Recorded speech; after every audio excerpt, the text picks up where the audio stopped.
आणि एक मोठी अपडेट आहे। मनोज जरांगे बीड लोकसभा मतदारसंघातून महाविकास आघाडीचे उमेदवार असतील असा दावा भाजपचे नेते आशिष देशमुख यांनी केलाय। शरद पवार गट जरांगेंना निवडणुकीच्या रिंगणात उतरवण्याच्या तयारीत असल्याचा त्यांचा दावा आहे। जरांगे यांना सुरुवातीपासूनच राजकीय महत्त्वाकांक्षा होती असंही त्यांनी म्हटलंय। त्यांच्याशी बातचीत केली आहे रजत वशिष्ठ यांनी। मनोज जरांगे पाटील यांच्या मागे काही राजकारणी आहेत आणि मनोज जरांगे यांची राजकीय महत्त्वाकांक्षा जागी झालेली आहे असा आरोप भाजपच्या अनेक नेत्यांनी केलेला होता। आणि आज मनोज जरांगे आणि त्यांच्या आंदोलनासंदर्भात विधिमंडळामध्ये SITची घोषणा करण्यात आलेली आहे। याच विषयावर बोलण्यासाठी आपल्यासोबत भाजप नेते आशिष देशमुख आहे। आशिषजी, SITची घोषणा झालेली आहे। कालच तुम्ही आरोप केला होता की मनोज जरांगे यांची राजकीय महत्त्वाकांक्षा जागी झाली। हे नक्कीच बघा, सन्माननीय विधानसभेचे अध्यक्ष राहुल नार्वेकर यांनी आज विधानसभेमध्ये अंतरवली सराटीमध्ये चालू असलेल्या 6 महिन्यापासूनच्या आंदोलनाच्या पार्श्वभूमीवर SIT स्थापन केली आहे। त्याचं आम्ही इथे स्वागत करतो।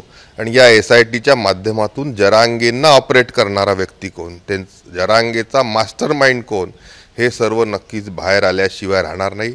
आणि सातत्याने ज्या पद्धतीने सरकार सकारात्मक पावलं मराठा आरक्षणासंदर्भात टाकत आहे, अशा परिस्थितीमध्ये कुठंतरी जवळ एककल्लीपणा जो मनोज जरांगेंनी दाखवला त्यामागे नक्कीच त्यांचा राजकीय हेतू आहे।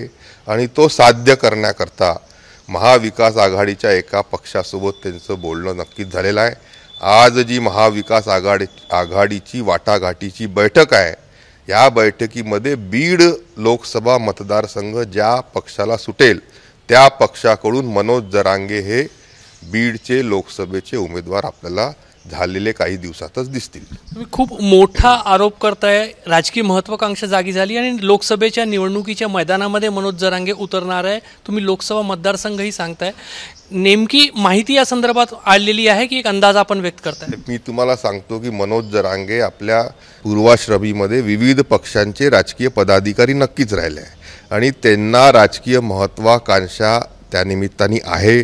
मराठा समाजाचं आंदोलन सुरू करून आणि त्याला विविध वळणावर नेऊन त्यांनी ते जे रेटण्याचा प्रयत्न केला आंदोलन, त्यांची अशी अपेक्षा असेल की मराठा समाज त्यांच्या पाठीशी उभा आहे आणि म्हणून खासदारकीचं त्यांचे जे स्वप्न आहे ते पूर्ण करण्यासाठी तो या संपूर्ण घडामोडींचा फायदा घेताना आपल्याला दिसतील। शरद पवार यांचा जो गट आहे किंवा शरद पवार गटातील जे नेते आहेत ते मनोज जरांगे यांच्या आंदोलनाच्या मागे होते असा आरोप गेल्या काही दिवसांपासून भाजप नेते सातत्याने करत आहे।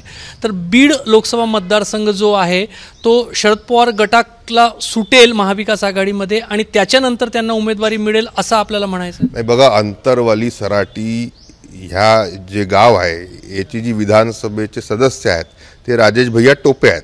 ते कोणासोबत संलग्नित आहे, कोणा पक्षासोबत आहे हे संपूर्ण राज्याला त्यानिमित्ताने माहिती आहे।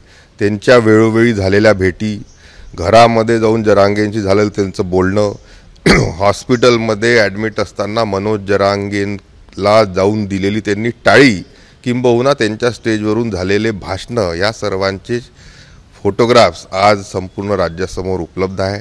नक्कीच खत पाणी घालण्याचं काम मनोज जरांगेंच्या आंदोलनाला कोणी केलं असेल ते नक्कीच्या स्थानिक आमदारांनी केलं आहे हे स्वाभाविकदृष्ट्या समोर येतं। आणि त्यांच्या जो करता धनी आहे राजेश भैयांचा, तो नक्कीच राज्याला माहिती आहे आणि त्यांच्या माध्यमातून आपल्या हातातला असलेला पक्ष सुटून गेला, पायाखालची वाळू सरकत चाललेली आहे, ही जाणीव झाल्यामुळे मराठा समाजाचं आरक्षण मनोज जरांगेंच्या माध्यमातून उभं करायचं, त्याला कधी संपुष्टात न येऊ द्यायचं सरकार सकारात्मक प्रयत्न करत असताना देखील जरांगेंच्याकडून विविध मागण्या वाढत जाणं 6 महिन्यापर्यंत ते रेटत नेणं, शेवटी आता लोकसभेच्या निवडणुका आल्या आहे आणि म्हणून जरांगेंचे हेच प्रयत्न होतं की आंदोलन जर वाढत गेलं तर त्याचा लोकसभेमध्ये त्यांना फायदा होईल। आणि आता त्यांचं मूळ जो जिल्हा आहे बीड जिल्हा, तिथून लोकसभेची उमेदवारी घेण्याकरिता मनोज जरांगे सज्ज आहे।